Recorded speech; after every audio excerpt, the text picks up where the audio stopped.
Si accompagner son adolescent ou son adolescente dans l'entrée vers la sexualité n'a jamais été un rôle facile, il faut admettre que c'est d'autant plus difficile avec l'arrivée des smartphones et des réseaux sociaux. Il est aujourd'hui devenu impossible de surveiller son ado, mais parents, tout va bien. Aujourd'hui, avec la maison des adolescents de la Meuse, on se demande quel pouvoir reste-t-il aux parents, comment peuvent-ils nouer un dialogue décomplexé pour éviter que la gêne ne paralyse les échanges. On en parle aujourd'hui avec nos deux invités. Bonjour Laure Hickel. Vous êtes infirmière à la Maison des Adolescents de la Meuse et étudiante en diplôme universitaire d'études de la sexualité humaine pour obtenir le titre de sexologue. Bonjour Fabienne Gallet-Rollin. Vous êtes sage-femme coordinatrice au centre hospitalier de Verdun et Saint-Miel. Vous êtes également sexologue. Alors, je me tourne vers vous, Laure Hickel. Première question. J'imagine que la prévention, l'accompagnement et la sensibilisation occupent une place importante. Comment les parents peuvent-ils aborder ces sujets sans que ce soit embarrassant ? Alors, la question d'accompagnement à la sexualité, elle me semble même fondamentale parce que on a l'expérience quand même de terrain à la Maison des Adolescents. Donc nous, je vais vous expliquer un petit peu comment je travaille. Donc moi, je reçois les adolescents en premier entretien où je réalise en fait une évaluation en santé globale dans laquelle donc on va évaluer la santé physique, sociale et psychologique et on inclut à l'intérieur la santé sexuelle. Donc on se rend compte souvent qu'il y a un manque d'éducation à la sexualité et on essaie d'accompagner donc les adolescents là-dedans. Et je travaille aussi avec Fabienne sur cette question-là. Un petit mot à rajouter sur cette première question ? Ça me semble déjà très clair. Je rajouterais peut-être que l'éducation à la sexualité débute au début de la vie. À chaque âge, il y a des jeux, il y a des jeux sexuels qui sont décrits. À chaque jeu, il y a des règles à respecter. Et les parents devraient pouvoir tous connaître aujourd'hui l'évolution de ces jeux sexuels tout au long de la vie de leur enfant puis de leur adolescent. Voilà. Donc, une des missions à la Maison des Adolescents, c'est aussi de pouvoir former les parents et les futurs parents à cette éducation à la sexualité, de tout petit à tout grand. Justement, comment pour les parents ne pas être trop intrusif ? Alors ça, c'est extrêmement pertinent et important comme question, parce que c'est une erreur qu'on va rencontrer très souvent. En fait, le parent va directement aller poser une question qui est en rapport avec l'intimité de l'enfant. Alors ça, c'est pas bon du tout. Le père ou la mère doivent plutôt aborder l'enfant sur des généralités en sexualité. Leur expliquer ce que c'est que la santé sexuelle, ce que sont les jeux sexuels dont je parlais tout à l'heure, comment y respecter les règles. Ça, on pourrait développer l'ensemble dans un autre atelier. Mais ne jamais aborder la question de la sexualité avec son enfant ou son adolescent directement dans son intimité. C'est le meilleur moyen de bloquer l'enfant et de rendre incompréhensible la question du parent. Voilà. Quel contrôle les parents peuvent-ils garder sur leurs enfants, justement ? Alors, déjà, je vais reprendre le mot contrôle. On n'a pas l'habitude, en fait, d'employer ce mot-là à la Maison des Adolescents parce que nous, ce qu'on essaie de favoriser, c'est le dialogue et, si possible, de favoriser une certaine ouverture d'esprit qui permettra aussi ces échanges. Ça rejoint aussi ce que tu disais, Fabienne. Il faut être en mesure de dialoguer avec les enfants et les adolescents. Donc le contrôle, nous on n'aime pas parler de contrôle. On aime vraiment amener les parents à avoir une certaine capacité à pouvoir aborder la question de la sexualité donc générale avec leurs enfants. Et aussi, ce que j'aimerais préciser, quand on parle de sexualité, c'est pas sa sexualité en tant que parent. On parle pas de son intimité à ses enfants, on parle de la sexualité en général. Il y a un autre point également, c'est la pornographie. Comment les parents peuvent-ils protéger leurs enfants de ce qu'ils peuvent voir sur Internet ? Alors c'est une question difficile. Je pense que plus les parents auront une complicité dans ce domaine-là, dans le domaine de la sexualité, qui les auront éduqués, que l'enfant aura confiance quand il est en danger, ou quand il te sent en danger, ou quand il ne comprend pas quelque chose, qu'il puisse en parler avec son père ou sa mère, plus ces échanges existent, plus ils vont protéger l'enfant de la pornographie. C'est-à-dire que la pornographie aujourd'hui, elle est partout, elle est accessible à tous, à 7, 8, 9, 10, 11, 12, voilà. Ce qu'il est important de délivrer comme message à l'enfant, c'est que un jour ou l'autre, il peut être exposé à des jeux sexuels qui ne relèvent pas de son âge, qui relèvent de l'âge adulte. Et lorsqu'il sera exposé à ces scènes sexuelles, ce sera important que l'enfant puisse en parler avec ses parents, que l'enfant puisse se confier à ses parents en disant « voilà, j'ai vu ça, est-ce qu'on peut en parler ?» Ce qu'il est extrêmement important de ne pas faire, c'est de dire à son enfant c'est interdit, tu ne dois pas regarder le porno, tu ne dois pas faire ci, tu ne dois pas faire ça. Parce que là, l'enfant ne comprend pas pourquoi on lui interdit, et donc va aller de fait vouloir visionner ces images.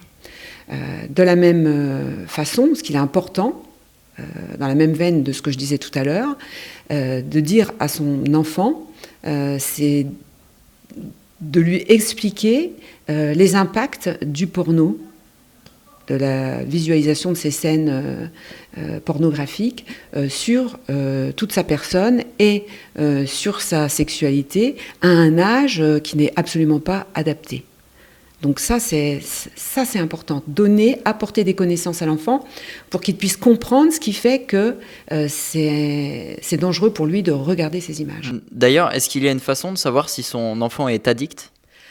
Alors, l'addiction à la pornographie, elle est terrible, hein. C'est comme n'importe quelle autre addiction, elle met en danger l'enfant. Si on observe son enfant, on va voir dans son comportement une chute des résultats scolaires, on va voir dans son comportement un phénomène d'isolement dans sa chambre, de l'agressivité, une excitation permanente. Ça, ce sont, quand les parents observent leur enfant, des signes qui ne trompent pas, et qui, en tout cas, indiquent qu'il se passe quelque chose. Donc, après, à nous et surtout en tant que parents et aux parents de creuser, la question est de poser la question. Si les parents sont débordés par tous ces changements, tous ces comportements dont ils n'avaient pas l'habitude, c'est important qu'ils puissent orienter leur enfant vers des compétences spécialisées comme à la maison des ados ou au centre médico-psychologique pour qu'ils puissent bénéficier d'une aide. Voilà. Les échanges virtuels, on en entend également beaucoup parler. Est-ce que ça a tendance à déshumaniser l'autre et à encourager parfois des conduites irrespectueuses ? Je pense que ça dépend déjà de l'âge, à quel âge ont lieu ces échanges.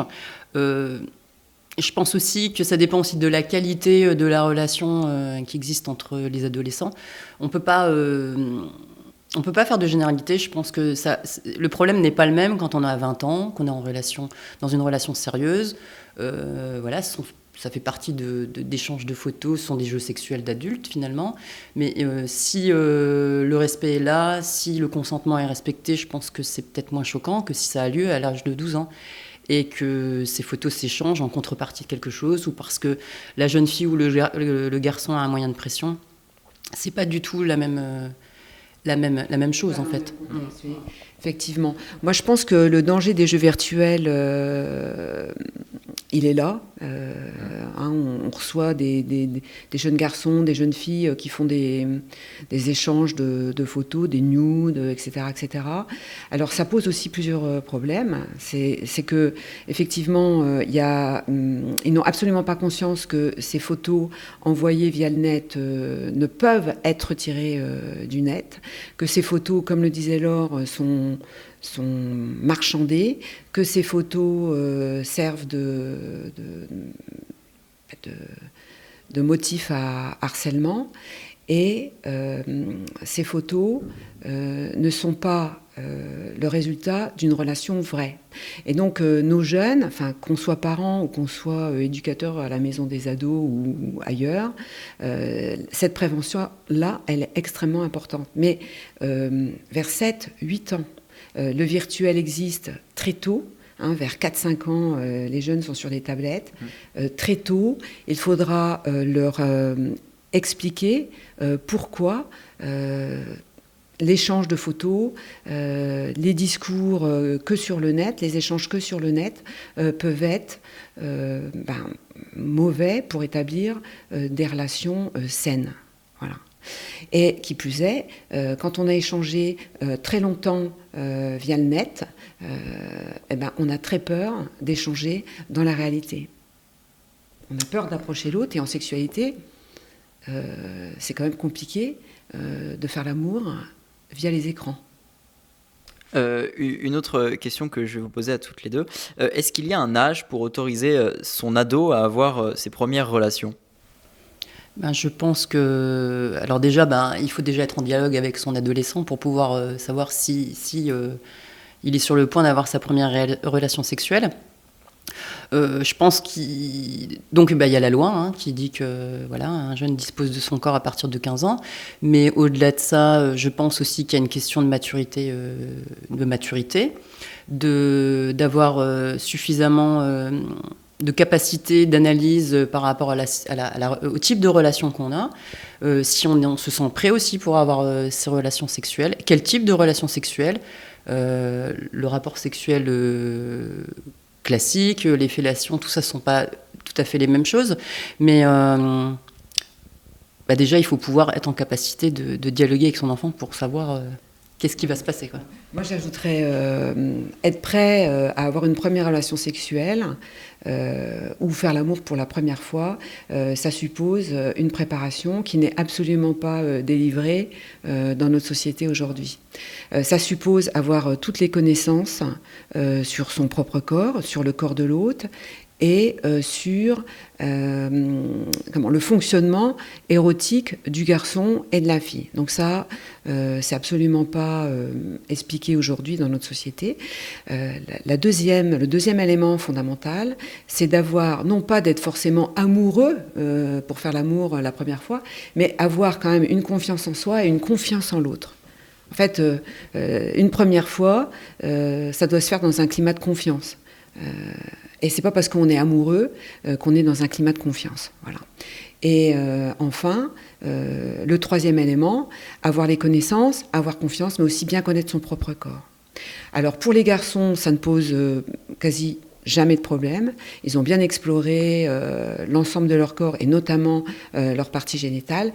Pour les filles, il faut savoir que plus de 75% des jeunes filles et des femmes n'ont jamais vu leur vulve, ne savent pas exactement ce qu'est le clitoris, n'ont jamais exploré leur vagin, ne connaissent pas leur anatomie.